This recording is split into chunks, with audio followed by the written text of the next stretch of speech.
आवाज येतो का? सुजित, आवाज येतोय का? आवाज येत नाही. ओंकार, आवाज येतोय का? येत नाही आवाज.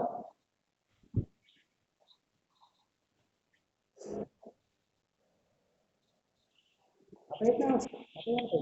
आता येतोय.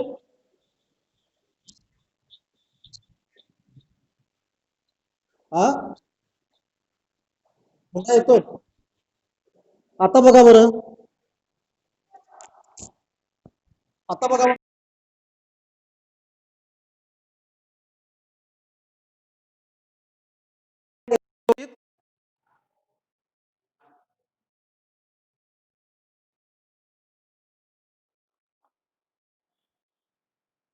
यायला का आवाज तुम्हाला?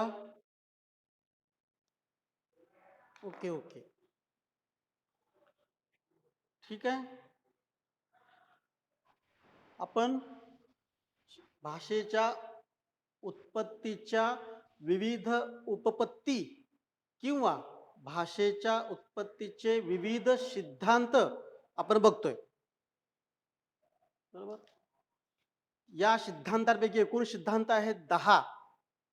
या 10 सिद्धांतांपैकी आपण आज पहिले 2 सिद्धांत बघणार आहोत. ठीक आहे, आपण या सिद्धांताकडे वळूया.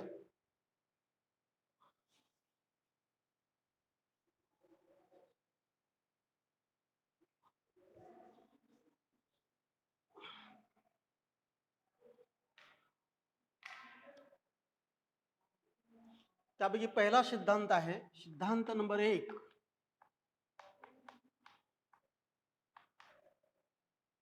त्याचं नाव आहे इंगित सिद्धांत.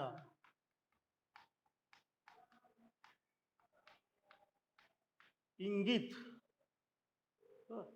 आपण म्हणतो का नाही, अंगात आले की काय, म्हणजे आपल्या रोजच्या पेक्षा थोड्या वेगळ्या हालचाली झाल्या की आपण म्हणतो अंगात आल्यासारखं असं का वागतोस.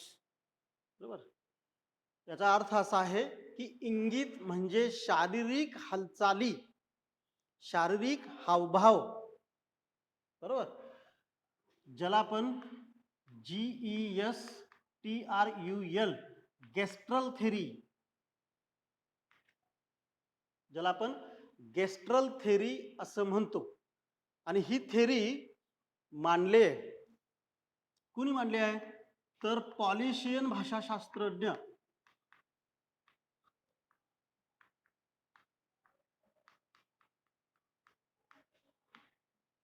डॉक्टर राये. नीट लक्षात ठेवा, मगाशी मी तुम्हाला म्हटलं, काय म्हटलं तर तुमची ऑनलाईन एक्झाम झाली तर प्रश्न MCQ टाईप असणार आहेत. आणि MCQ टाईप प्रश्न म्हटलं की अशा काही सूक्ष्म गोष्टी लक्षात ठेवणं गरजेचं आहे. प्रश्न असा येईल, इंगित सिद्धांत कोणी मांडला आहे, आणि खाली 4 नावं असतील जी तुम्हाला कन्फ्यूज करतील, तुमच्या मनामध्ये संदिग्धता निर्माण करतील. म्हणजे काय तर डॉक्टर राया असेल, बरोबर, डॉक्टर स्वीट असेल, डॉक्टर विल्सन असतील आणि डॉक्टर मॅक्स मुल्लर असेल. कारण 10 सिद्धांताचे 10 भाषावैज्ञानिक आहेत आणि हे तुमच्या कन्फ्युजनमध्ये जाणार आहेत. कारण तुमच्या कानावरून ह्या सगळ्यांची नावं गेलेली असतात.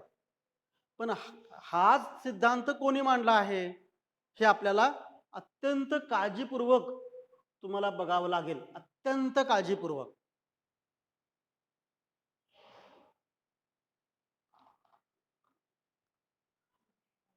अत्यंत काळजीपूर्वक तुम्हाला हे बघावं लागेल. त्यामुळे हा सिद्धांत कोणी मांडला आहे, इंग्लिश सिद्धांत, ज्याला नाव आहे गेस्ट्रल थेरी, आणि त्याचं नाव आहे पॉलिशियन भाषाशास्त्रज्ञ डॉक्टर राय. ज्यावेळी टेस्ट होईल तुमची ह्या घटकावरती त्यावेळी हे प्रश्न निश्चित असणार आहेत आणि ही टेस्ट होईल तुमची ऑनलाईन. बरोबर. त्यावेळी डॉक्टर राय. आता काय हा सिद्धांत म्हणजे, भाषा या सिद्धांतांच्या अनुषंगाने निर्माण झाली असं आपण म्हणू, सुद्धा म्हटलो तर कसा विचार करावा लागेल या सिद्धांताचा? तर डॉक्टर राये यांनी आपल्या आपल्या ह्युमन स्पीच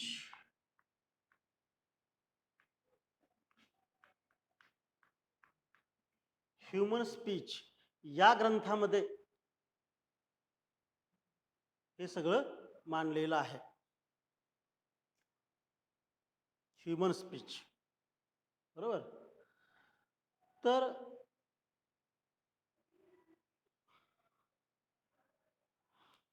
आणि डॉक्टर चार्लस डार्विन, आपण डार्विन सिद्धांत म्हणतो, डॉक्टर चार्लस डार्विनच्या या ग्रंथामध्ये त्यांनी याच मताचा पाठपुरावा केला आहे. कोणत्या मताचा? तर भाषा ही मानवाच्या हावभावातून निर्माण झाली असं म्हटलेलं आहे. तर हे कुठले हावभाव?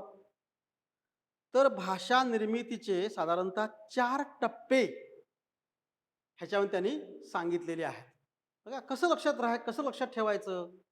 तर अशा पद्धतीनं मी आता लिहितोय हा प्रश्न, समजा मी थेरॉटिकल लिहितोय हा प्रश्न, बरोबर, म्हणजे मोठा ब्रॉड क्वेश्चन लिहायला लागलोय मी. तर हा ब्रॉड क्वेश्चन लिहिताना मला हा सिद्धांत लिहायचा आहे, कारण हा पहिला सिद्धांत आहे. आणि या सिद्धांत लिहिताना माझ्याजवळ काय मटेरियल आहे? माझ्याजवळ काय मटेरियल आहे? तर ते मटेरियल असं आहे, बरोबर, की त्यातला पहिला आहे 1, त्याच्या 4 स्टेप लिहायच्या आपण, 2, 3 आणि 4. काय पहिली स्टेप ह्याची? तर डॉक्टर राये यांच्या मते भय, क्रोध आणि ईर्ष्या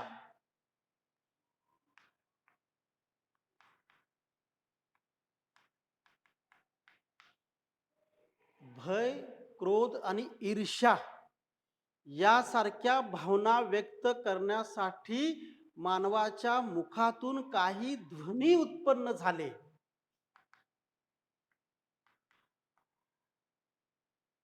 किंवा आश्चर्य व्यक्त करायला, भीती वाटायला लागली की, बरोबर, क्रोध आला की, आपण असं धुसफूस लागतो क्रोध आला की, शारीरिक हावभाव.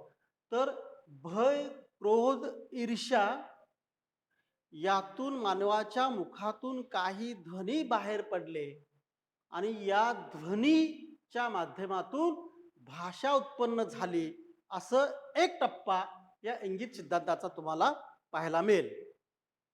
दुसरा टप्पा याचा,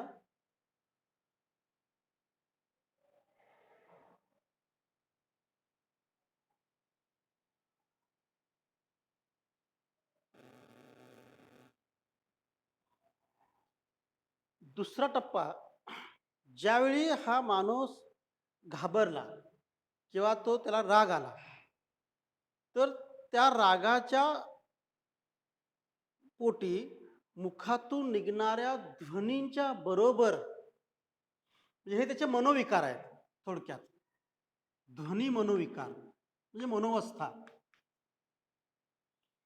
या ध्वनीना त्याने साजेशा अशा काही हालचाली केल्या, म्हणजे सूक्ष्म हावभाव किंवा हालचाल.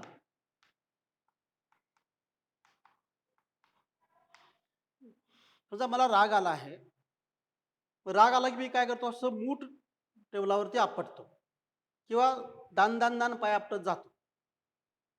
म्हणजे रेड इंडियन जातीतली माकडं ज्याप्रमाणे दात विचकणं, एडवान दाखवणं, डोळे मिचकावणं, किंवा अंगावरती ओरडणं जसं करतात,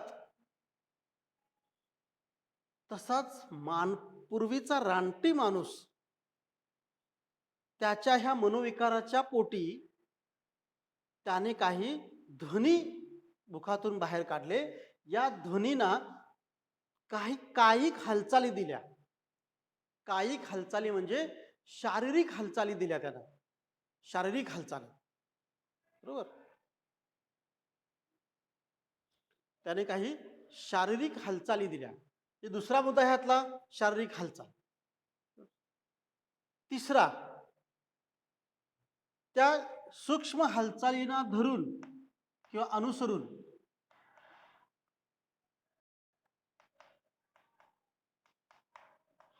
काही त्यानं कृती केल्या. माझ्या मनामध्ये रागाची भावना उत्पन्न होती, ही पहिली अवस्था, ज्याला आपण मनोविकार असं म्हणतो.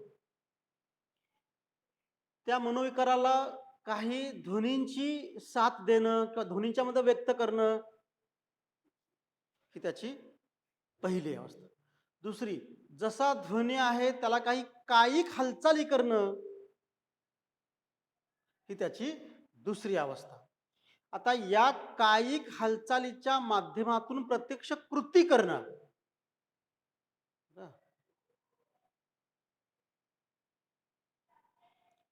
तर सूक्ष्म हालचालीच्या माध्यमातून काही कृती करणं, हा तिचा तिसरा टप्पा. आणि चौथा टप्पा जो आहे, त्याने काय केलं, इथं काही ध्वनी उत्पन्न केले, त्या ध्वनींच्या काही कायिक हालचाली केल्या, त्या कायिक हालचालीतून काही कृती केल्या, बरोबर. आणि मग हे जे सगळे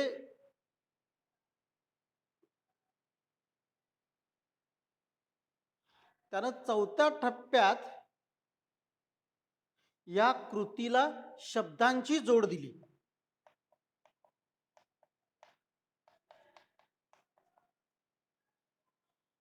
बरोबर.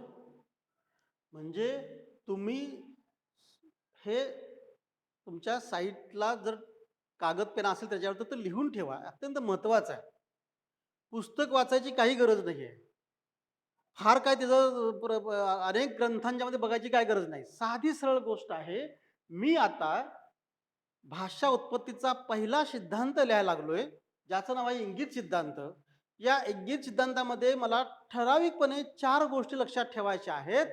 त्या अशा आहेत की पहिले आहे भय, क्रोध, ईर्ष्या, आश्चर्य वाटणं, ह्या सगळ्या जे त्याचे मनोविकार आहेत, हे मनोविकार त्याने काय केलं, उत्पन्न केलं. आणि ते मनोविकारासाठी त्याने ध्वनींची रचना केली, म्हणजे मुखातून काही ध्वनी त्याने बाहेर काढले. हा पहिले. आता जसा ध्वनी आहे तशा शारीरिक हालचाली व्हायला पाहिजेत. म्हणजे रागवलो तर त्याचा आवाज, रागवणं हा मोठा नसायला पाहिजे. एखाद्या आपण रागवतो, आपण जर शांतपणे रागवलो तर ते रागवणं होईल का? नाहीये. रागवणे हे क्रिया मोठ्यानंच व्हायला पाहिजे. त्यावेळी सगळ्या शारीरिक हालचाली तुमच्या अशा बदलल्या पाहिजेत. त्यामुळे इथं जे त्यानं ध्वनी बाहेर काढले, त्याला त्यांनी काही सूक्ष्म हालचाली निर्माण केल्या. हा दुसरा टप्पा. तिसरा टप्पा त्याने काय केलं, तर या सूक्ष्म ज्या हालचाली केल्या, त्या हालचालीतून त्याने कृती केली. म्हणजे रागाने लाल डोळे होणे, रागाने डोळे लाल होणे, इथपर्यंत आलो आपण.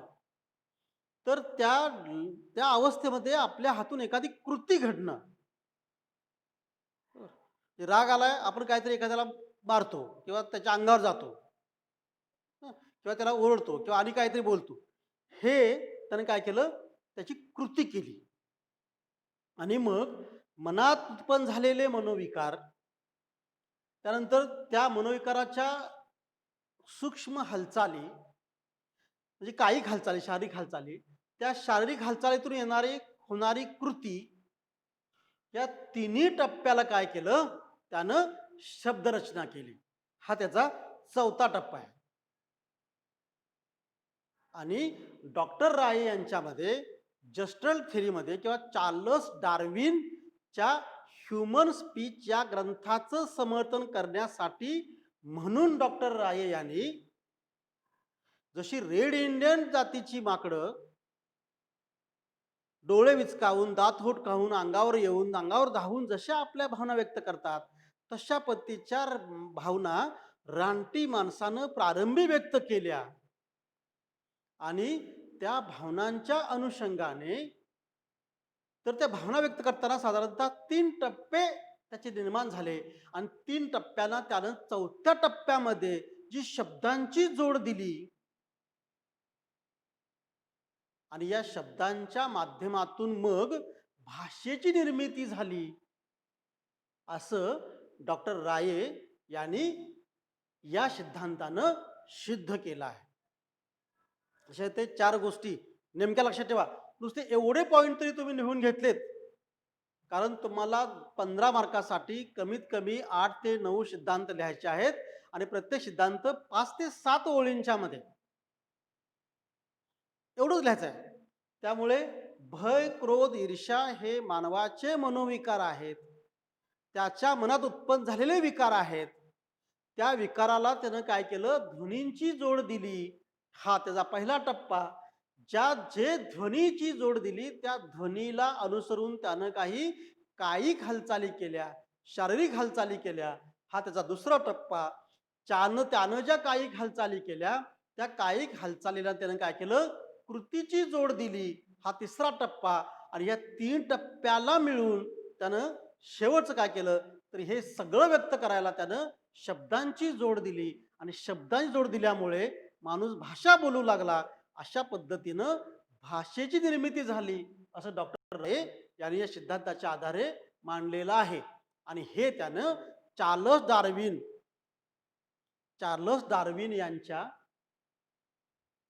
डार्विन यांच्या ह्युमन स्पीच, लक्षात ठेवा, ह्युमन स्पीच हा ग्रंथ कुणाचा, तर चार्लस डार्विन यांचा. बरोबर. त्याच नावाचा दुसरा आर्टिकल लिहिला आहे ते डॉक्टर राय यांनी आणि त्या ग्रंथाचा त्यांनी आधार घेतला. म्हणजे दोन्ही ग्रंथ जरी आलेत तरी ते डॉक्टर रायन चार्लस ह्यांच्या एकमेकांच्या अनुषंगानच आहेत ते.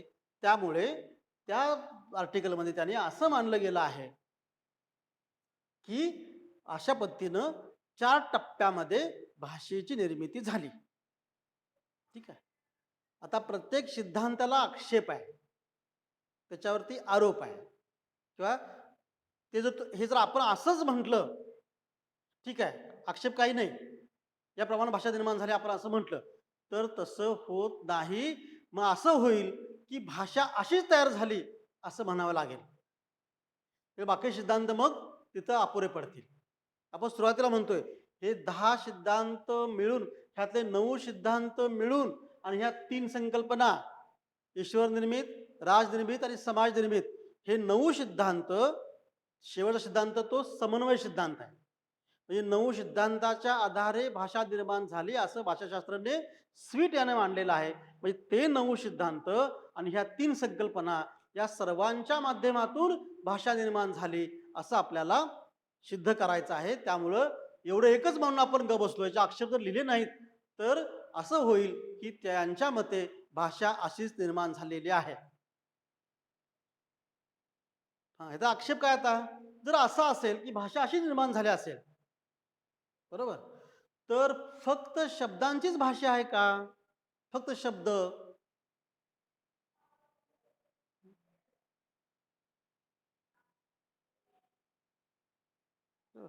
आणि तसे असते तर सगळ्या भाषेतील शब्द एकच असायला हवे होते. कारण शब्द, प्रत्येक भावना व्यक्त करायला शब्दांचे नाना प्रकार आहेत. आणि समजा नुसत्या शब्दांची भाषा असते तर मग त्याला व्याकरणाच्या अनुषंगाने स्वर, बरोबर, आणि एखादा शब्द म्हणजे वस्तू नाही तर क्रिया आहे. टेबल ही वस्तू आहे, मी गेलो, मी ही वस्तू आहे, पण गेलो ही वस्तू आहे का, नाही, ती क्रिया आहे. मग त्यानं फक्त यासाठी शब्द निर्माण केले असेल तर हे क्रियावाचक शब्द किंवा स्वरांचं त्यानं काय केलं असेल, मग ते स्वर कुठं आले असतील. त्यामुळे हा सिद्धांत भाषा उत्पत्तीला थोडासा अपुरा आहे, किंवा ही या सिद्धांताची उणीव आहे. फक्त शब्दांची भाषा असते तर मी, तू, भाषा एवढी असायला पाहिजे होतं. मी तुझ्याविषयी विचार करतोय, मी तू ह्या दोन गोष्टी विचार करतोय हे वेगळे शब्द आहेत. विचार हा वेगळा आहे का ती का वस्तू नाही आहे. त्यामुळे फक्त शब्दांचीच भाषा असायला पाहिजे होती, तर त्याच्यामध्ये स्वर, व्यंजन, प्रत्यय, व्याकरण या सगळ्यांची पण भाषा तयार झाली आहे. मग या टप्प्यामध्ये तिचं स्वरूप दिसत नाहीये, म्हणून ही या सिद्धांताची उणीव आहे. चला, झाला पहिला सिद्धांत. आता सिद्धांत नंबर 2.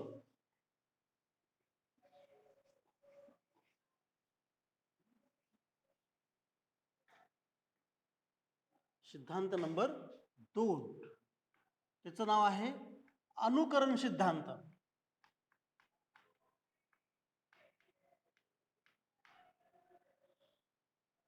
आणि सिद्धांत मांडलाय डॉक्टर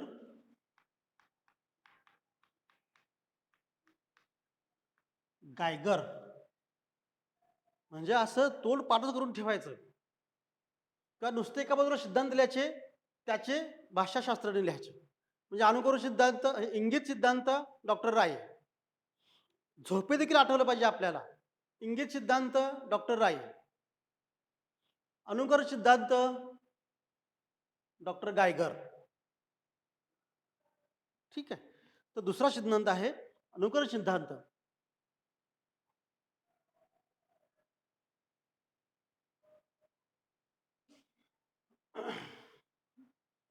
आता शब्दाचा अर्थ,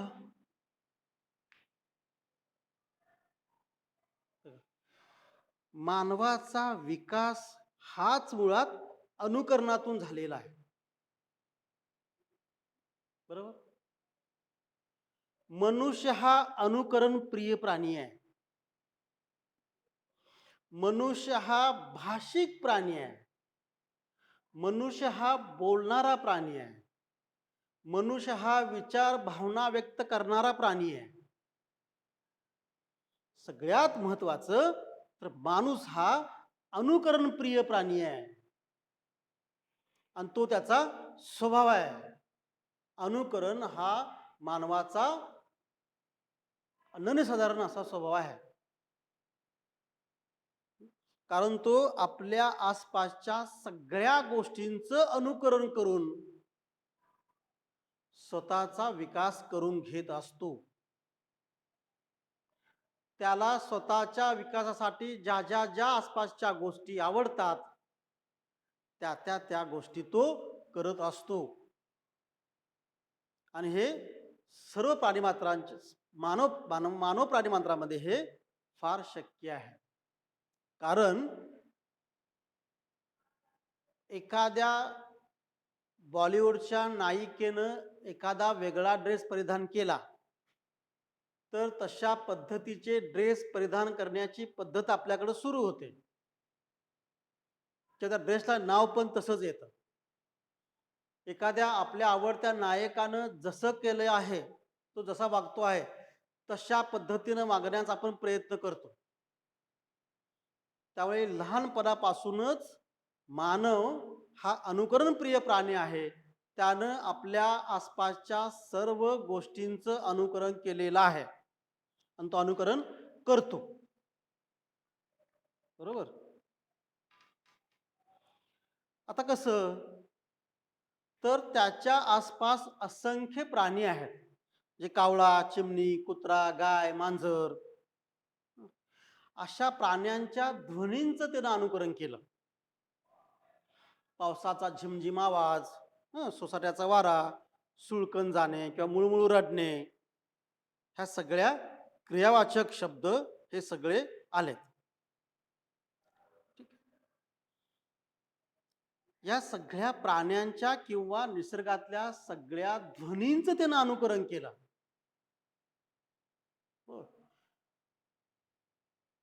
त्या अनुकरणातून भाषा निर्माण झाली. कारण एक आपल्याकडे आहे की मानवी मुलाला भाषा अनुवंशिक किंवा वारसा हक्कानं मिळत नाही, तर ती त्याला शिकावी लागते. प्राण्याच्या मुलाला भाषा शिकावी लागत नाही, कारण ती त्याला अनुवंशिक मिळते, वारसा हक्कानं मिळते. फक्त मानवाच्या मुलालाच भाषा वारसा हक्काने मिळत नाही, ती त्याला शिकावी लागते.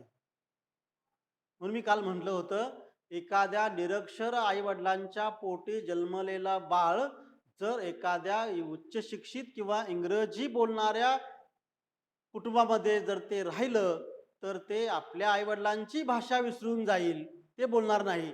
तर जिथं ते वाढलं आहे त्या घरातली भाषा ते बोलायला लागेल, म्हणजे त्यानं त्या भाषेचं अनुकरण केलेलं आहे. या वस्तूला काय म्हणतात, त्या वस्तूला काय म्हणतात, या क्रियेला काय म्हणतात, त्या क्रियेला काय म्हणतात, हे सगळं त्यानं काय केलं, या आपल्या आसपासच्या ध्वनींतून त्यानं अनुकरण केलं आणि मग तो ते ध्वनी स्वतः काढायला शिकला. म्हणजे मी एखादा नवीन शब्द माझ्यावर कानावरती पडला की तो माझ्या मनावरती इतका कोरला जातोय की त्या शब्दाचा उपयोग मी जसा जसा मला पाहिजे तसा तसा मी करत असतो. म्हणून लहान मुलाला अगोदर वस्तू आणि शब्द बोलायला शिकवलं जातंय. बालवाडीमध्ये किंवा त्याच्या नर्सरीमध्ये काही प्राण्यांची नावं, म्हणजे हा म्हणजे वाघ, हा म्हणजे हत्ती, हा म्हणजे घोडा, असा घोडा असतो, असा सिंह असतो, हे आपल्याला सांगितलं जातं. जर त्याच्या आसपास कुठं वातावरण किंवा एखादा शब्द आला की आज गावामध्ये हत्तीची अंबारी आली आहे, तर हत्तीची अंबारी आली आहे कळायसाठी हत्ती म्हणजे कसला प्राणी असतो, अंबारी म्हणजे काय असतं, हे त्यानं ते बघून अनुकरण केलेलं असतं. ठीक आहे. तर आपल्या आसपासच्या ध्वनींच्या अनुकरणातून भाषा निर्माण झाली, असं डॉक्टर गायगर यांचं मत आहे. कारण मानव हा अनुकरणप्रिय प्राणी आहे. तो सगळ्या गोष्टींचं अनुकरण करतो. जसं स्वतःचे हावभाव, स्वतःचे शारीरिक हालचाली, स्वतःचा ड्रेस, स्वतःची केसाची पद्धत, हं, कसं राहणं, काय करणं, काय खाणं, जसा तो इतरांचं अनुकरण करतो, तसंच त्यानं भाषेचंही अनुकरण केलं असावं. आणि अनुकरण केलं कुठून? तर आसपास असणाऱ्या सर्व वस्तूंच्या ध्वनीतून. म्हणजे वारा हा सोसाट्यानं वाहतो आहे, पाऊस हा झिमझिम पडतो आहे,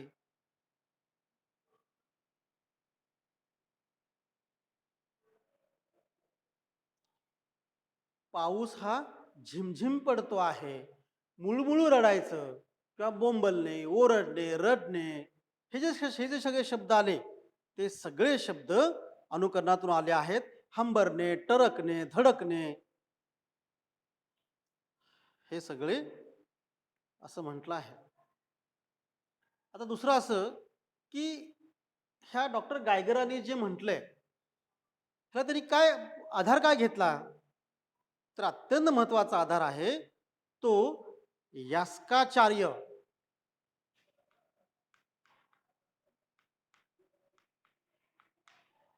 म्हणजे संस्कृत विचारवंत यास्काचार्य यांच्या यांच्या निरुक्त या ग्रंथाचा आधार घेतला आहे. जसं याच्या अगोदरच्या सिद्धांतामध्ये, म्हणजे इंगित सिद्धांतामध्ये चार्लस डार्विन यांच्या ह्युमन स्पीच या ग्रंथाचा आधार डॉक्टर राय यांनी घेतला आणि मग तो डॉक्टर राय यांनी इंगित सिद्धांत मांडला, असं म्हटलं गेलंय. तसं इथं डॉक्टर गायगर यांनी यास्काचार्यांच्या निरुक्त निरुक्त या ग्रंथाचा आधार घेतला. कारण हा ग्रंथ केवळ पक्षी नामाने युक्त आहे. या ग्रंथात पक्ष्यांच्या नावांच्या याद्या दिल्या आहेत यास्काचार्यानं. म्हणजे आपण जे सगळे पक्षी ज्या नावाने ओळखतो, म्हणजे मोर, लांडूर, कोंबडा, हे सगळं, तर पशु पक्ष्यांच्या नावांच्या याद्या यास्काचार्य यांनी आपल्या निरुक्त्या ग्रंथात दिलेल्या आहेत. म्हणून डॉक्टर गायगर यांनी या ग्रंथाचा आधार घेऊन या पक्ष्यांच्या आवाजातून, पक्ष्यांच्या ओरडण्यातून, त्यांच्या नावातून त्यांच्या ध्वनीतून आणि त्याच्या ध्वनींचे अनुकरण केले आणि मग ते ध्वनी आपण वापरले आणि या ध्वनीतून भाषा निर्माण झाली असं हा सिद्धांत मांडतो किंवा म्हणतो. लक्षात येते काय गोष्टी लक्षात ठेवायच्यात? अनुकर सिद्धांत हा डॉक्टर गायगर यांनी मांडला. त्यांनी हा सिद्धांत मांडताना अत्यंत महत्वाचा असा पुराण ग्रंथ ज्याचं नाव आहे निरुक्त, जो यास्काचार्याने लिहिला, या ग्रंथाचा त्यांनी आधार घेतला. कारण त्या ग्रंथामध्ये पक्ष्यांच्या नावांच्या याद्या आहेत. पक्षी नाम मुंड ग्रंथ प्रसिद्ध आहे, पक्ष्यांच्या नावांचा ग्रंथ. म्हणून त्यानं कुहू कुहू करते आहे ती कोकिळ, डराडराव करतो आहे तो बेडूक. बरोबर. मग त्याच्या त्या कुहू कुहू डराडराव या ध्वनींचं अनुकरण केलं आणि ह्या ध्वनींच्या अनुकरणातून मानवी भाषा निर्माण झाली असं हा सिद्धांत मांडतो, की असं या सिद्धांतांचं किंवा ह्या डॉक्टर गायगरांचं मत आहे. लक्षात येते? म्हणजे कोकिळ पक्षाचं नाव हे त्याच्या कुहू कुहू आवाजावरून पडलं असावं, कुक्कू कुक्कू. बरोबर. किंवा असं, किंवा त्याचा जो आवाज आहे तशा पद्धतीचा आवाज, तसे आवाज मानवही काढायला लागला आणि त्या आवाजाला त्यानं शब्दांची जोड दिली, त्या ध्वनीने त्यानं शब्दांची जोड दिली आणि भाषा निर्माण झाली असं हा सिद्धांत किंवा हा डॉक्टर गायगर यांचं मत आहे. साधं काय लिहायचं आहे? मानव हा अनुकरण प्रिय प्राणी आहे. या मानवानं आपल्या अवतीभोवती किंवा आपल्या अवतीभोवतीच्या सर्व गोष्टींचं अनुकरण केलं. सर्व पशु पक्षी प्राणी यांच्या ध्वनींचं अनुकरण केलं आणि हे करून त्यांनी त्या ध्वनींच्या अनुकरणातून त्यांनी आपल्या विचाराला आणि भावनेला ध्वनी उत्पन्न केले आणि या ध्वनींच्या माध्यमातून भाषा उत्पन्न झाली. अशी 3 ते 4 वाक्य या सिद्धांताची डॉक्टर गायगर यांची आपल्या उत्तरामध्ये आली पाहिजे. आणि हे त्यानं मांडताना म्हणजे भाषा ही प्राण्यांच्या पशुपक्ष्यांच्या ध्वनींच्या अनुकरणातून निर्माण झाली असं ज्यावेळी हा सिद्धांत मांडतो, त्यावेळी हा सिद्धांत मांडण्यासाठी म्हणून त्यांनी डॉक्टर यास्काचार्यांच्या निरुक्त या ग्रंथाचा आधार घेतला आहे. कारण तो ग्रंथ केवळ पक्षी नामाने युक्त असणारा तो ग्रंथ आहे. म्हणून कुहू कुहू कुक्कू कुक्कू करते ती कोकिळा, कोकिळ हे नाव त्याच्या कुहू कुहू आवाजावरून पडलं असावं असं सिद्ध झालं आणि मग यातून भाषा निर्माण झाली असं हा डॉक्टर गायगर यांचं मत आहे. प्रत्येक सिद्धांताला तुमचा आक्षेप असलाच पाहिजे. बरोबर आहे? साध्या सरळ गोष्टी आहेत. बरोबर. तर मग असं असायला पाहिजे की केवळ पक्षी नावं म्हणजेच भाषा आहे का? किंवा पशु पक्षी जेवढे ध्वनी काढतात तेवढे ध्वनी मानवाला काढता येतात का? काय आक्षेप असेल याच्यावरती? तर हा आक्षेप आहे. केवळ पशु पक्ष्यांच्या नावांचीच भाषा आहे का? तर नाही. केवळ पशुपक्षी जे ध्वनी काढतात किंवा आसपास सृष्टीतून जे ध्वनी उत्पन्न होतात तेवढ्या ध्वनींचीच भाषा बनलेली आहे का? नाही. तर या सृष्टीतल्या पशुपक्ष्यांच्या आवाजा व्यतिरिक्त इतर सगळ्या गोष्टींच्या व्यतिरिक्तही मानवानं काही भाषा स्वतःची काही भाषा निर्माण केली, स्वतःचे काही ध्वनी निर्माण केले आणि त्यातून भाषा उत्पन्न झाली असं ह्याच्यावरती आक्षेप आहे. आता आक्षेप देताना काय झालं माहिती आहे का? एक महत्वाचं लक्षात ठेवायचं. बरोबर. या डॉक्टर गायगर यांच्या अनुकरण सिद्धांताची चेष्टा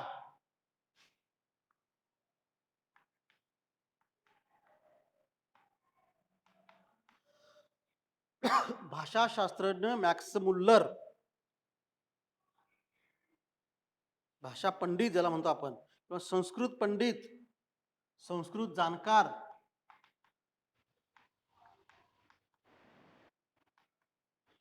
मॅक्स मुल्लर याने या सिद्धांताची बोबो थिअरी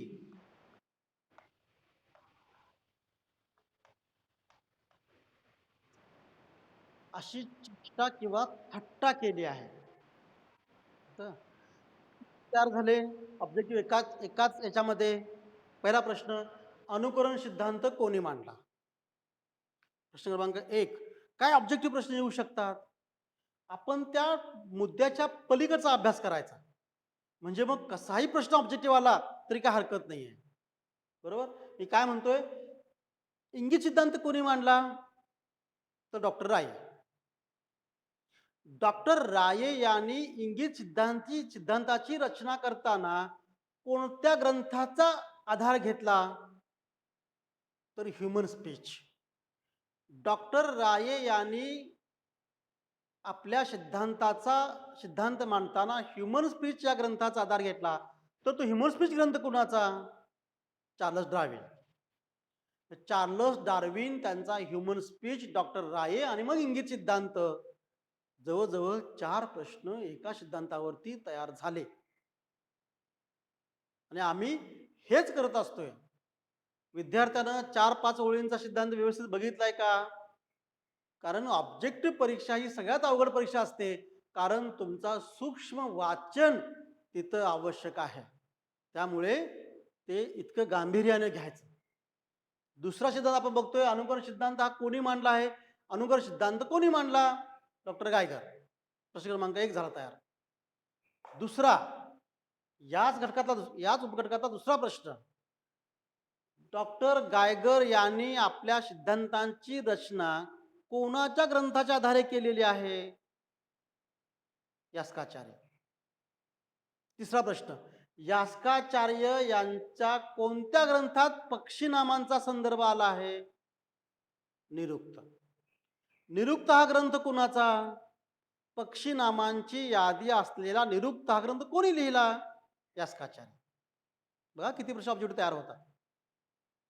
आणि दुसरा अत्यंत महत्वाचा प्रश्न असा, जो आतापर्यंतच्या परीक्षेला नेहमी येतो ऑब्जेक्टिव्ह मध्ये, तो असा येतो, डॉक्टर गायगर यांच्या अनुकरण सिद्धांताची चेष्टा कोणी केली आहे?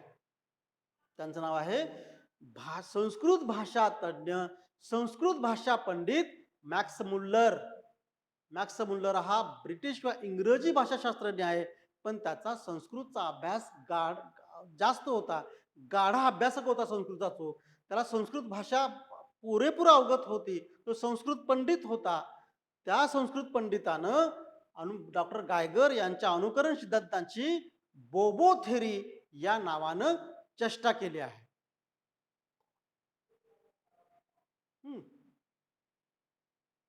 ठीक आहे.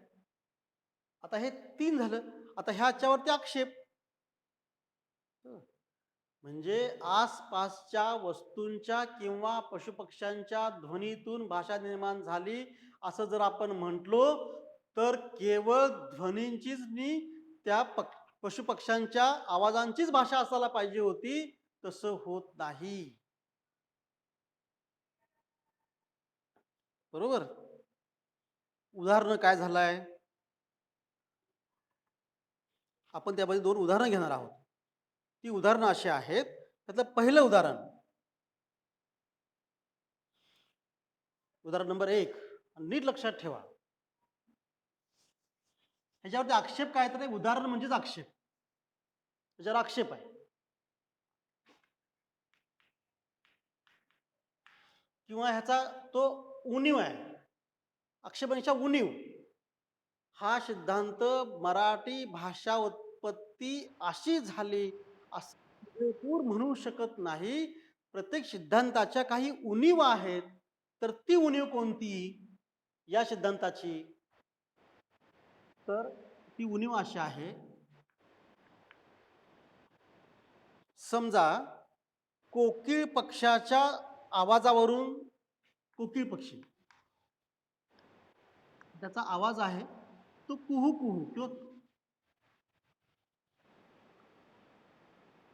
कुहू कुहू कुहू कुहू पक्षाच्या आवाजावरून त्या पक्षाला कोकिळ हे नाव दिलं गेलं. बरोबर? कारण संस्कृतमध्ये त्याला कोकिला असं म्हणतात, कोकिला. प्राकृतमध्ये ते कोकिळ झालं. ही संस्कृतची पुढची अवस्था, सोपी अवस्था. समजा हे काय ह्याच्यावर आक्षेप काय आहे? जर कुहू कुहू पक्षाच्या ओरडण्यावरनं त्या पक्षाला जर कोकिळ म्हटलं गेलं असेल,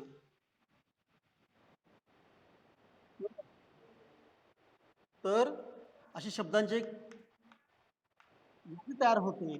कोकिला हा शब्द संस्कृत मधला, कुल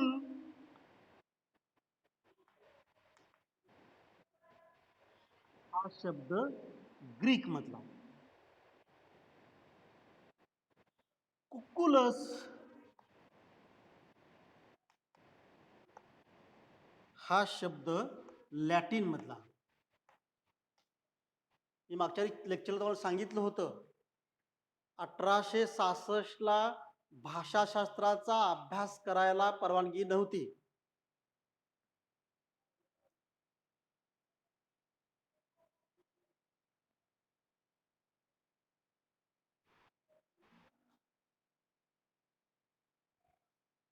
बरोबर, ती परवानगी भाषा ती नव्हती. 1866ला सर विल्यम जोन्स याने एशियाटिक सोसायटीच्या अधिवेशनामध्ये एक सिद्धांत मांडला. त्याचं नाव होतं संस्कृत, ग्रीक आणि लॅटिन या जगातल्या पहिल्या 3 भाषांच्या मध्ये काही साम्यस्थळ आढळतात. त्यामुळे या साम्यस्थळांचा अभ्यास होणं आवश्यक आहे असं त्यांनी म्हटलं. त्याच्यावर लक्षात घ्या, अनुगर सिद्धांत डॉक्टर गायगर यांनी मांडताना त्यांनी याचं उदाहरण दिलं आहे. आपण आक्षेप बघतोय पण उदाहरण त्यांनी हे दिलंय. अगर ह्याला आपण लगेच याला दुसरा आक्षेप घेणार आहे. त्यांनी काय म्हटलं आहे? संस्कृत, ग्रीक, लॅटिन या भाषांचा विचार करता पक्ष्यांच्या आवाजावरून पक्षाला नावं मिळाली गेली, हे त्यांनी या शब्दाच्या माध्यमातून सिद्ध केलं आहे. त्यांच्या मते कोकिला, कुहू कुहू करतो म्हणून कोकिला, कोकिला हा शब्द संस्कृत आहे, कोकुल हा शब्द ग्रीक आहे, कुकुलस हा शब्द लॅटिन आहे. परत कुकू हा शब्द फ्रेंच आहे. बरोबर. परत कोईल, कोईल हा शब्द प्राकृत आहे. आणि कोयल, कोयल हा शब्द हिंदी आहे.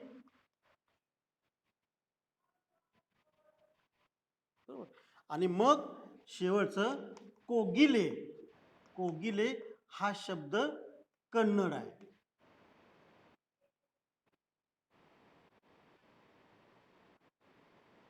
या सगळ्या शब्दांच्या मध्ये साम्य दिसतंय. म्हणजे कोकिला, कोकुल, कुकुलस, कुक्कू, कोईल, कोयल, कोगिले.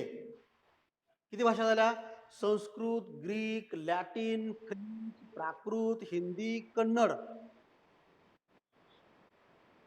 किळा या शब्दा या पक्षाच्या आवाजावरून त्याला कुहू कुहू या त्याच्या आवाजावरून त्याला कोकिळ हे नाव पडलं. आणि कोकिळ हे सगळ्या भाषांच्या मध्ये समानतेनं काही समान शब्द त्याच्यामध्ये आहेत. बरोबर. या सगळ्या शब्दांच्या मध्ये साम्य दिसतं. या आधारानं डॉक्टर गायगर यांनी भाषा ही अनुकरणातून निर्माण झाली आहे हे सिद्ध केलं. त्यांनी दिलेलं उदाहरण असं आहे, दुसरं उदाहरण असं आहे, जर समजा असंच असतं, अशा पद्धतीनं भाषा निर्माण झाली असती, तर बघा हा मी काय म्हणतोय. उदाहरण नंबर 1 ह्याच्यावरच पण आक्षेप, कारण यांनी हा सिद्धांत स्पष्ट करण्यासाठी हे उदाहरण दिलंय. आणि त्यांच्या मते या पक्ष्यांच्या अनुकरणातून भाषा तयार झाली. कोकिळानं कुहू कुहू केलं, कुहू कुहू केलं म्हणून त्याला कोकिळ नाव दिलं. आणि कोकिळ हे हा शब्द काही समान अंतरानं, काही साम्य घेऊन तो अनेक भाषेमध्ये गेला, म्हणून पक्ष्यांच्या आवाजातून पक्ष्यांची नावं निर्माण झाली आणि त्या पक्ष्यांच्या नावातून भाषा निर्माण झाली, असा हा सिद्धांत मानतो.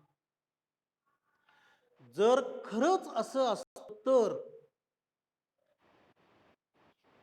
डॉक्टर गायगरांचं मत हे पूर्णतः खरं आहे असं मानलं तर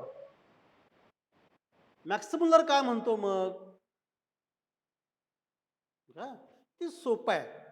मॅक्स मुल्लर म्हणतो आहे, जर याप्रमाणे हे तयार झालं असेल तर सगळे शब्द असे असायला पाहिजे होते. म्हणजे कोकिल, कोकिला, कोयल, कुकू हे सगळे शब्द सगळ्या भाषेत सगळ्या पद्धतीत तसे असायला पाहिजे होते. केवळ एक शब्द एका भाषेत साम्य दाखवतो म्हणून भाषा निर्माण झाली असं म्हणता यायचं नाही. म्हणून त्यानं या शब्दाची चेष्टा केलेली आहे. कोणी केले? Max Muller. अनुकरण डॉक्टर गायगर यांच्या अनुकरण सिद्धांताची चेष्टा बोबो थेरी म्हणून मॅक्स मुल्लरनं केली आणि चेष्टा करताना एक सबळ आपलं मत मांडावं लागेल. त्यासाठी पुरावा द्यावा लागेल. एखादी चेष्टा करतो म्हणजे आपल्याला काही आपली स्पष्ट मतं मांडावी लागतील. म्हणून हे मत गायगरांचं खोडून काढण्यासाठी मॅक्स मुल्लरनी यालाच अनुकरून दुसरं उदाहरण दिलं, ते असं. नीट लक्षात ठेवा. ते काय म्हणतायत? जर हे असं असतं तर डराव डराव करणारा बेडूक हा प्राणी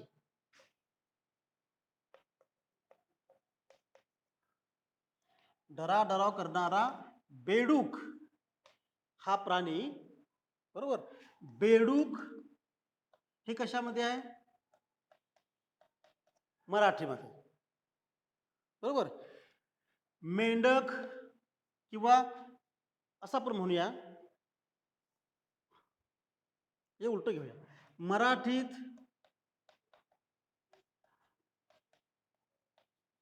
बेडूक, बरोबर. हिंदीत काय? तर मेंढक, बरोबर. इंग्रजीत काय? तर फ्रॉग, बरोबर. जर्मन मध्ये काय?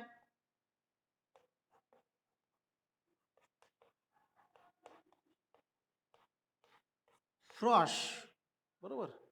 आणि संस्कृत मध्ये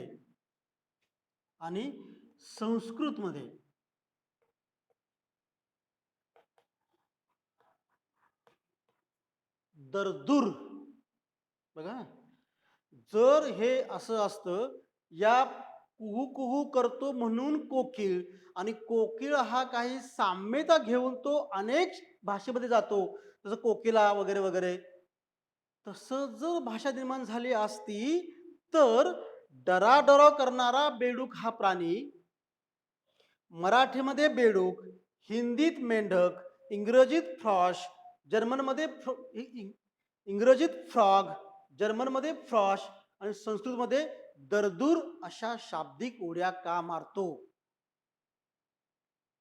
बरोबर आहे. परफेक्ट आक्षेप आहे, परफेक्ट आक्षेप.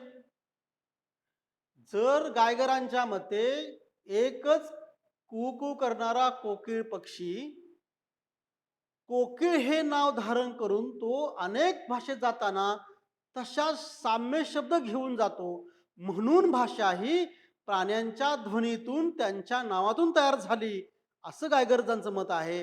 हे गायगरचं मत पूर्णतः खोटं आहे, पूर्णतः बरोबर आहे असं म्हणता येणार नाही.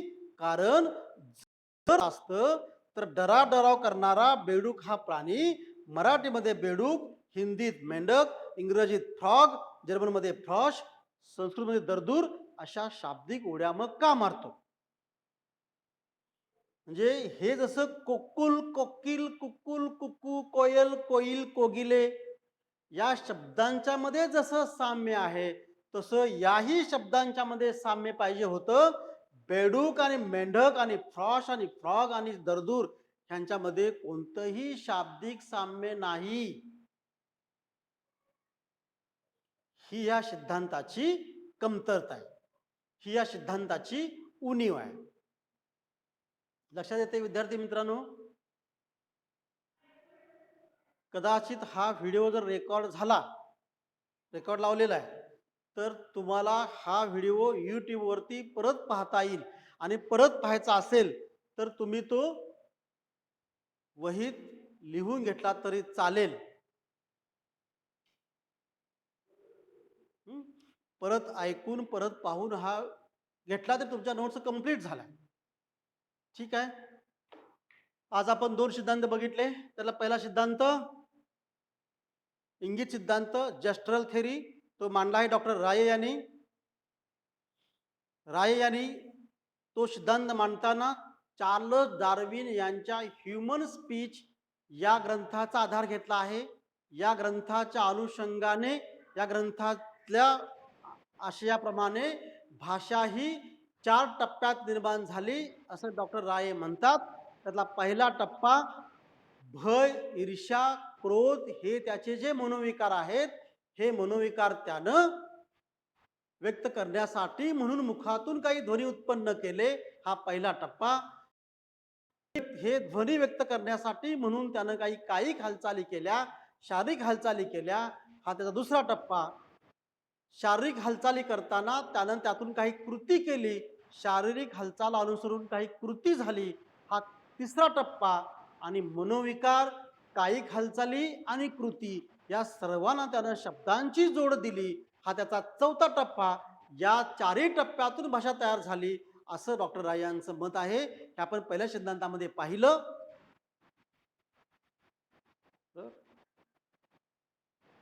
तर त्या सिद्धांतावरचा आक्षेप असा होता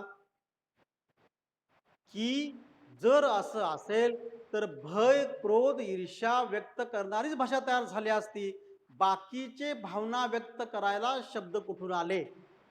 या शब्दांना स्वरांची आणि कार्यकारण संबंधांचा संबंध कुठून प्राप्त झाला? त्यामुळं त्या सिद्धांताची ती उणीव होती. दुसरा सिद्धांत आहे, त्याचं नाव आहे अनुकरण सिद्धांत. हा सिद्धांत डॉक्टर गायगर यांनी मांडला आणि हा सिद्धांत मांडताना त्यांनी यास्काचार्यांच्या निरुक्त या ग्रंथाचा पाठपुरावा केला, या ग्रंथाचा आधार घेतला आणि हा ग्रंथच मुळात पक्ष्यांच्या नावांची यादी असला ग्रंथ आहे, म्हणून मनुष्य अनुकरण प्रिय आहे. हे नैसर्गिकदृष्ट्या बघितलं, माणसानं आपल्या आसपासच्या सर्व हालचालींच्या, सर्व ध्वनींचं अनुकरण केलं आणि त्या अनुकरणातून पक्ष्यांच्या नावातून भाषा तयार झाली असं डॉक्टर गायगर यांचं मत आहे. तर हे पूर्णतः बरोबर नाही. ते त्या म्हणून doctor Sanskrit Pandit max Muller यांनी त्या सिद्धांताची बोबो थेरी म्हणून चेष्टा केली आहे. आपल्या सिद्धांताचा पाठपुरावा करताना डॉक्टर गायगर यांनी कुहू कुहू करतो तो कोकिळ आणि कोकिळ हे नाव सर्व भाषेमध्ये काही साम्यसूत्र घेऊन जातं, काही साम्यता घेऊन जातं, हे उदाहरण दिलं. हे उदाहरण पूर्णतः बरोबर नाही. हे सांगण्यासाठी मॅक्स मुल्लरनं त्याला दुसरं उदाहरण दिलं. ते असं आहे, म्हणून जर कुहू कुहू करतो तो कोकिळ, तर डराडरा करणारा बेडूक हा प्राणी, मराठीत बेडूक, हिंदीत मेंढक, इंग्रजीत फ्रॉग, जर्मनमध्ये फ्रॉश आणि संस्कृतमध्ये दरदूर अशा शाब्दिक उड्या का मारतो? याचं उत्तर तुमच्याकडे नाही, म्हणून केवळ पक्ष्यांच्या नावात